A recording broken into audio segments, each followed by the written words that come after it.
The wheel broke just after noon. Clara Voss heard the crack beneath the wagon before she saw it. The front axle dropped. The wagon lurched sideways. One of the horses screamed. Clara grabbed the reins and pulled hard. Well, the wagon stopped inches from the edge of a rocky ravine. Snow swirled around her. She climbed down. The wheel was shattered. The axle had split. There was no repairing it quickly. Clara looked toward the sky. Dark clouds were racing over the mountains. The storm was coming, and she was still 8 miles from the settlement. Clara had been traveling with a small group of settlers heading west. There were 18 people in the wagon train. Families, 2 elderly men, several children, a young couple, 3 teamsters. Clara was the only woman traveling alone. Her husband had died the previous spring. She had sold their farm and was taking what remained of her savings west to start again. Her wagon carried everything she owned: food, blankets, tools, a small iron stove, 2 barrels of water, and a locked wooden chest containing her husband's papers. She couldn't abandon any of it. But the broken wheel had made that decision for her. One of the teamsters, Thomas Reed, rode back. "Can you move?" Clara shook her head. "The axle's broken." Thomas looked toward the mountains. His face tightened. "We need to keep going. With one wheel." "We'll have to." Clara pointed toward the sky. "Look." Thomas did. The clouds were almost black. Snow was already beginning to fall. He cursed softly.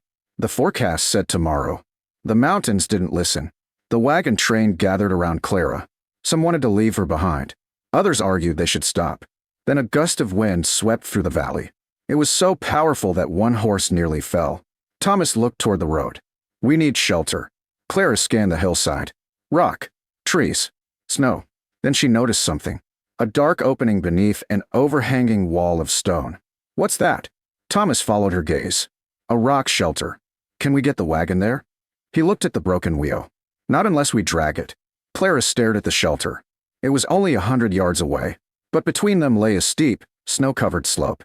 "We're moving it." The men protested. "It'll take too long. We'll lose daylight."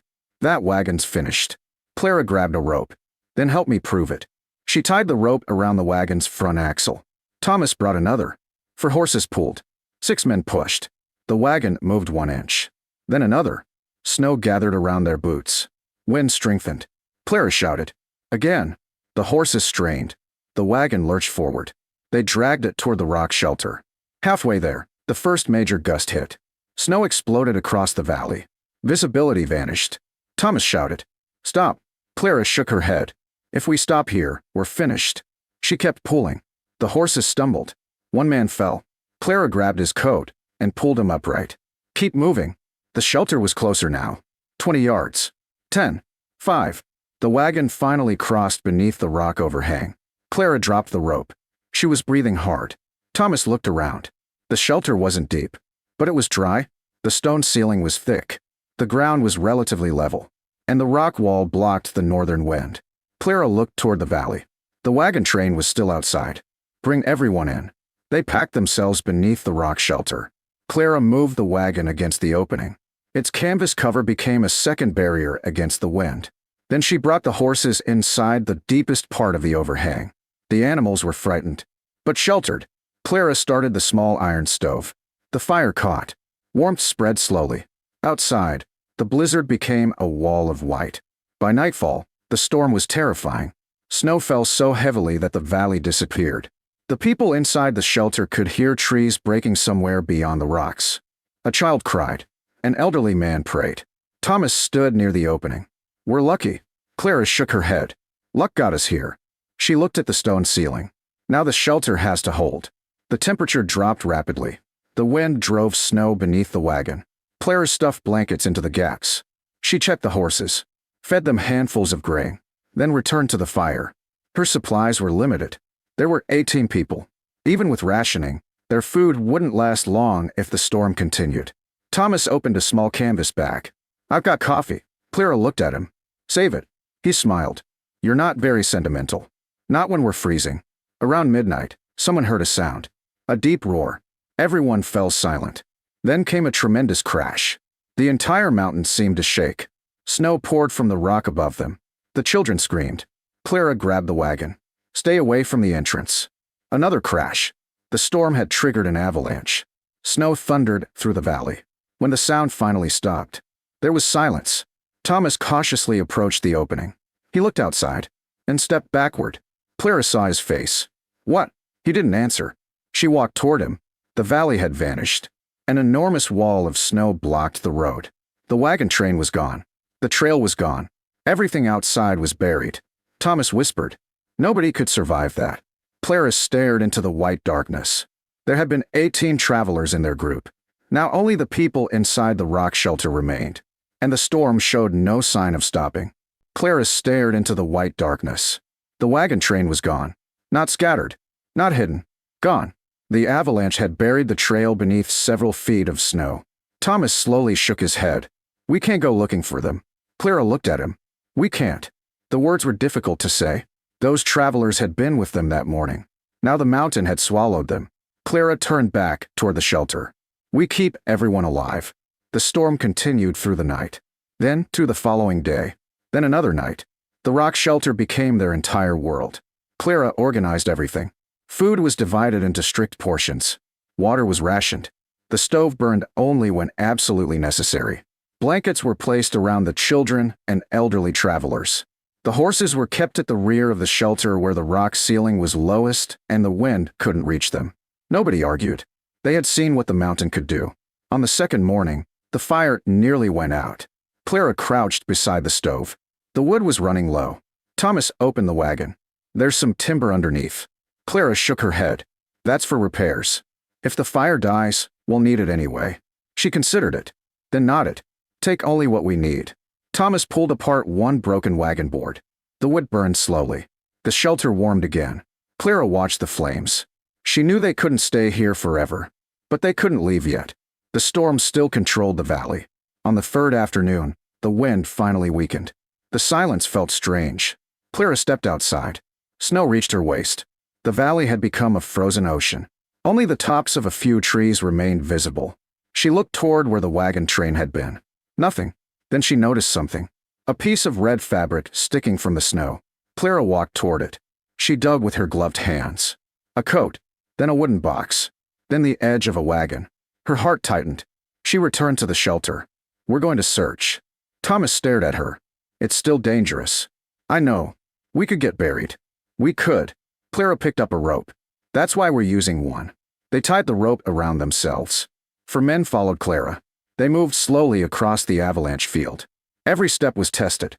The snow could collapse beneath them. After 20 yards, they found the first wagon. It was completely crushed. No survivors. They moved farther.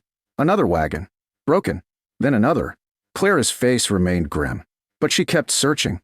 Eventually, they found a small pocket beneath an overturned wagon. A child's voice came from underneath. "Help!" Clara dropped to her knees. She dug. Thomas joined her. Within minutes, they uncovered a young boy. Alive. Cold. Terrified. Clara pulled him into her coat. "You're safe," the boy whispered. "My mother is here." They dug again. A woman was trapped beneath the wagon frame. Alive. Weak. But breathing. Clara and the men freed her. Then they discovered another survivor. An elderly man. 3 people. 3 lives the mountain had spared. They returned to the rock shelter before sunset. The rescue changed everything. The people who had survived inside the shelter now had new hope. They had saved others.